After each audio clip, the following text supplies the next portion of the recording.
গ্রহণ করতে পারব। মণি ঠাকুর, রাবণ কুম্ভকর্ণ ওরা তো রাক্ষস ছিল, তাহলে ওদের হত্যা করে আমি কেমন করে ব্রহ্ম হত্যা পাপী হয়েছি? রামচন্দ্র, রাবণ কুম্ভকর্ণ ওরা রাক্ষস হলে কি হবে? ওদের যে ব্রহ্ম অংশের জন্ম ছিল,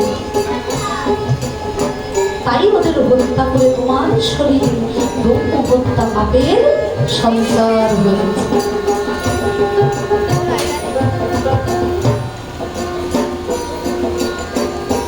প্রভু বলছে, মণি ঠাকুর, তাহলে এখন উপায়,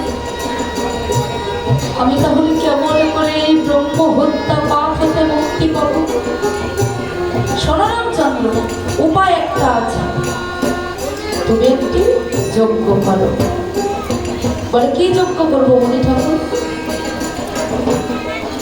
মণি ঠাকুর বলছে, শোনো রামচন্দ্র, তুমি একটি নরমেধ যজ্ঞ করো। এই যজ্ঞের বিধান হলো একটি নরের মুন্ডু কেটে ওই যজ্ঞে পূর্ণ আহুতি দিতে হবে।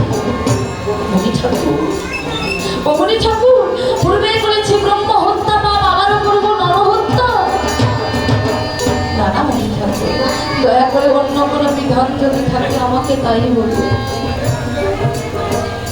তাহলে শোনো রামচন্দ্র, তুমি একটি গোমেধ যজ্ঞ করো। এই যজ্ঞের বিধান হলো একটি গোমুন্ডু কেটে ওই যজ্ঞে পূর্ণ আহুতি দিতে হবে।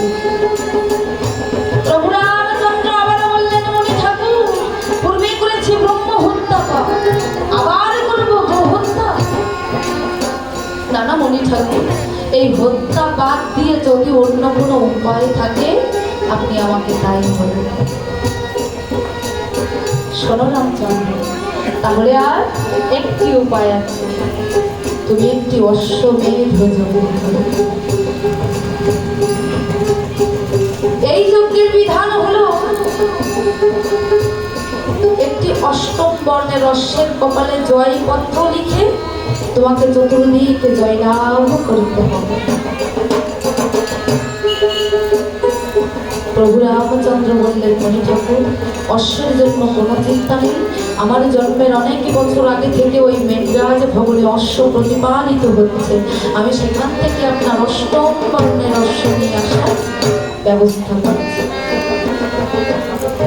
এই বলে প্রভু আমার কি করবে? বলে,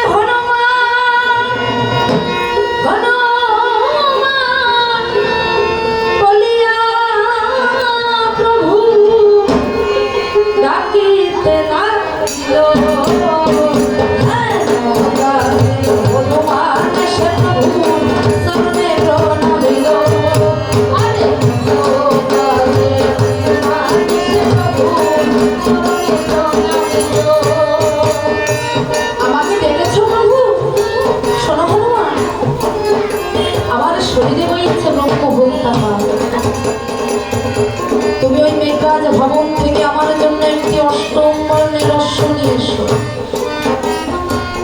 আমাকে যে অশ্বমেধ যজ্ঞ করতে হবে, তুমি যাও বাবা, অশ্ব নিয়ে এসো। তাই হনুমান আমার প্রভুকে প্রণাম করে যাত্রা করেছে ওই মেঘরাজ ভবন। হনুমান আমার মেঘরাজ ভবনে গিয়ে চারিদিকে অশ্ব কিনেছে। এমন সময় মেঘরাজ বলছে, আরে আরে, কে তুমি? এমনি ভাবে আমার রাজ্যের মধ্যে ঘোরাফেরা করছো, কে তুমি? বলে, মহারাজ, আমি অযোধ্যাপতি রাজা দশরথের পুত্র শ্রীরামচন্দ্রের কিঙ্কর, নাম আমার পবন পুত্র হনুমান। বলে, হনুমান, হনুমান, বলো না হনুমান, আমার প্রভু কেমন আছে? মহারাজ, প্রভুর শরীরে রয়েছে ব্রহ্ম হত্যা পাপ, আর এই পাপ থেকে মুক্তি পাওয়ার জন্য প্রভুকে যে অশ্বমেধ যজ্ঞ করতে হবে, তাই আমি এসেছি আপনার কাছে অশ্ব নিয়ে। হনুমান, তাকিয়ে দেখো আমার রাজ্যের চারিদিকে শত শত অশ্বশালা, তুমি তোমার মনের মতো একটি অশ্ব খুঁজে আমার প্রভুর জন্য নিয়ে যাও। তখন হনুমান অদূরে তাকিয়ে দেখতে পায় একটি অষ্টম বর্ণের অশ্ব দাঁড়িয়ে আছে। অশ্বটিকে নিয়ে যাত্রা করেছে প্রভুর কাছে। এবার প্রভু রামচন্দ্র বলছে, শোনো হনুমান, অশ্ব না হয় নিয়ে এসেছো, তা আমি যে অশ্বমের যজ্ঞ করব, আমার এই রাজ্যের চারিদিকে যত মুনি ঋষি রাজরাজা আছে, তুমি একে একে সবাইকে গিয়ে নিমন্ত্রণ করে এসো। বলে, ও প্রভু, আমি যে তোমার দাস, এই দাসের নিমন্ত্রণ কি কেউ গ্রহণ করবে? তার চেয়ে বরং প্রভু, তুমি তোমার প্রাণের ভাই লক্ষ্মণকে পাঠিয়ে দাও, কারণ আমি তো তোমার দাস, এই দাসের নিমন্ত্রণ কেউ গ্রহণ করবে না, তুমি তোমার প্রাণের ভাই লক্ষ্মণকে পাঠিয়ে দাও। তাই প্রভু আমার কি করলেন? লক্ষ্মণ লক্ষ্মণ বলে প্রভু ডাকিতে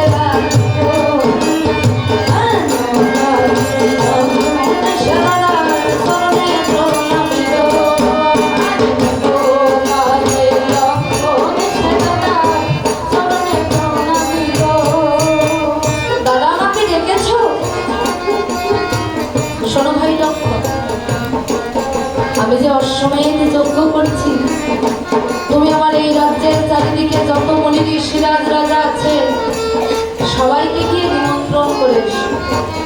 এখন দাদার কথা মতো লক্ষণ কি করেছে? একে একে চতুর্দিক নিমন্ত্রণ করেছে। অযোধ্যায় ফিরে আসার সময় দেখতে পাই নর্মদার তীরে অনেক মুনি ঋষি বসে ধ্যান করছে। লক্ষণ গিয়ে বলছে, হে মুনিগণ, আমার দাদা অযোধ্যার শ্রীরাম অযোধ্যায় অশ্বমেধ যজ্ঞ করবে, তাই আমি এসেছি আপনাদের নিমন্ত্রণ করতে। মুনিগণ বলছে, লক্ষণ, আমরা এখানে যারা আছি সকলে না হয় তোমার নিমন্ত্রণ গ্রহণ করলাম, কিন্তু লক্ষণ, আমাদের মধ্যে যে একজন মুনি নেই, আমাদের মধ্যে মহামুনি বাল্মীকি নেই। তিনি এখন ওই দক্ষিণে চিত্রকূট পর্বতে তপস্যা করতে গিয়েছেন। তাহলে এখন উপায়? মুনি ঠাকুর, ওই মুনি থাকলে যে মন্ত্রগুলো পাঠ করতেন, আপনারা কি সেগুলো পারবেন না? বলে, হ্যাঁ, তা আমরা পারব।